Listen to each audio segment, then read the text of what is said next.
Hello everyone, I'm Ankit and this is IQIS English channel. Now last week, Mamata Banerjee, who's the Chief Minister of West Bengal and also the head of Trinamool Congress, she alleged of voter manipulation in India. And her basis of alleging the voter manipulation was based on one single fact, that actually there was this instances of multiple voters having one identical EPIC numbers. What are these EPIC numbers? These are numbers given to the voter ID cards. Now, Ms. Banerjee, she alleged that the BJP, in cohort with the Election Commission of India, they were engaged in creating voter frauds in the upcoming elections of West Bengal. And similar allegations have been made in the elections of Maharashtra and in Delhi. So, in our today's discussion, let us try to understand this issue of whether or not this allegation is actually true. Because from our UPSC perspective, what we have to understand that this political exchanges of allegations, these are not important.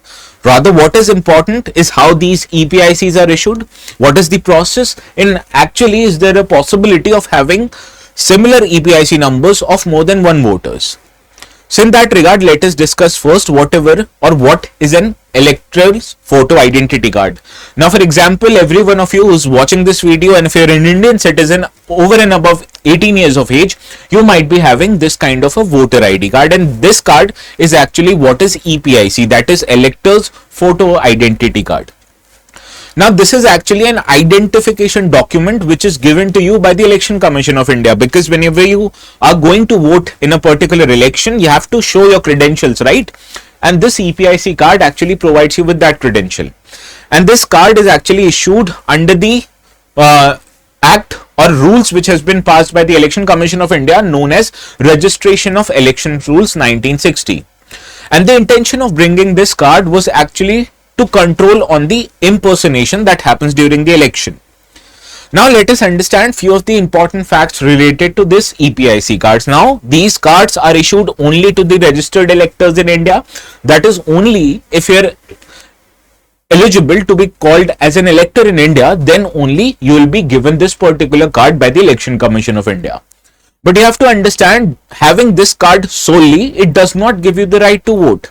Rather than that, you need to have this card in addition to this fact that your name should also appear in that electoral roll, and only when these two conditions are satisfied, that is having an EPIC card and when your name is in the electoral roll, then only you will be given the opportunity to vote in an election.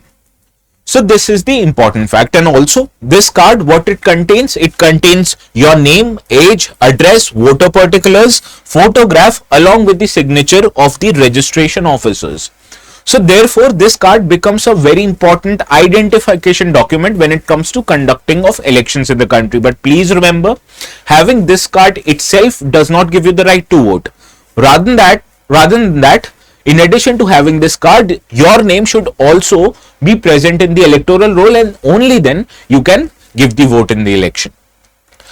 Now let us understand how these EPICs are issued by the Election Commission of India. For example, each EPIC right now, they are given a unique number which consists of first 3 alphabetical codes, and it is followed by a 7-digit number.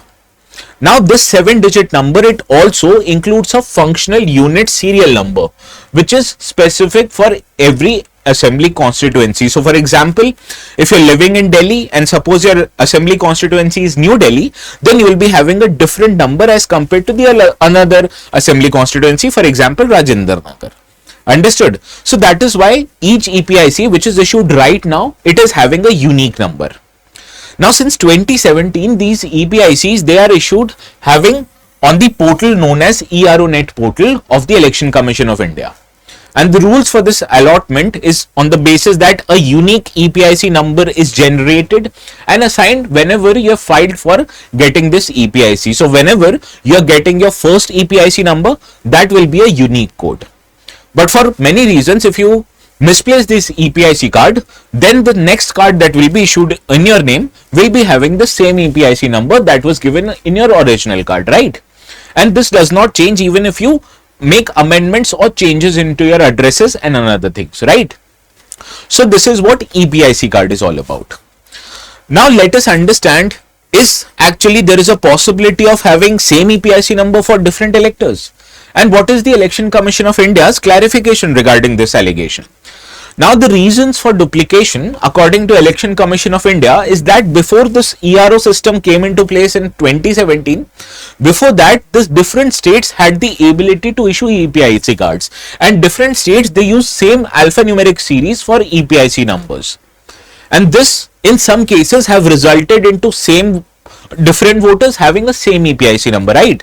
But you have to understand that other details in that EPIC card might be different, because the names, addresses, constituency as well as polling booth, they remain different for different voters. So for example, if you are a registered voter in Chandigarh and if you have a same EPIC number as that of a registered voter in West Bengal, then even in that case your name, address, constituency and even the polling booth might be different, right? So using that case, cross voting is not possible. Even if you have same EPIC number, then also you are not allowed to cross vote. So for example, if you are registered to vote in Chandigarh, from that logic, having the same EPIC number, you can't go in West Bengal and give your vote. Understood? So the possibility of cross voting will not happen even if you have same EPIC number, because a voter can only cast their ballot into their designated voting booth and not in any other voting booth in the different part of the country. Understood? Now from UPSC's perspective, if you look at the prelims previous year questions, UPSC generally has the tendency to ask core concepts of polity in their UPSC question. For example, this 2017 question was directly related to elections. Right to vote and to be elected in India is what kind of a right? And the correct answer to this question is constitutional right. And why is it a constitutional right, not a fundamental or a legal right? To understand that, you need to have a command over polity syllabus. But there is a case that people who are watching this video, they might not be that good in polity, and the chances of which is that you might not have attended a good coaching institute. So for that logic, UPSC or Study IQ IAS is offering you a chance to enroll yourself in the courses that are available on our platform. For example, click on explore courses here. And students particularly who are not that well versed in Hindi or not even comfortable in Hindi, you have an opportunity to register for courses specifically in English. That is by clicking this particular tile known as UPSC IAS English. Now when you click on this first title, that is foundation course for 2026 under Sampoorn batch, you can click this particular title and it shows that the course fees for particular this course is 36,249 rupees. But let me tell you a way if you want to get discounts on this course. Suppose click on buy now. You have an option to add promo code here. Click on add promo code. Now there must be a ticker on the bottom half of your screen, right? It says use the code ATS Live for maximum discounts on Study IQ courses. So enter coupon code here, add ATS Live and click on apply. Now as you can see, from 36,249, the course fees now has reduced to 28,999. That is the sum discount of 7,249 rupees, which is a huge amount of money, believe me. And how you're getting this discount? By applying the code ATS Live whenever you are going to buy this course on our platform. So please do not forget to apply the code and save your hard-earned money on our Study IQ courses. So this was all from my side for today's video. Please watch this video. Let me know how you understand the subject, and also if you have any problem, please contact Study IQ counselors and get yourself enrolled in one of our courses. And please continue watching similar videos on our session, and until then I bid you a very good bye.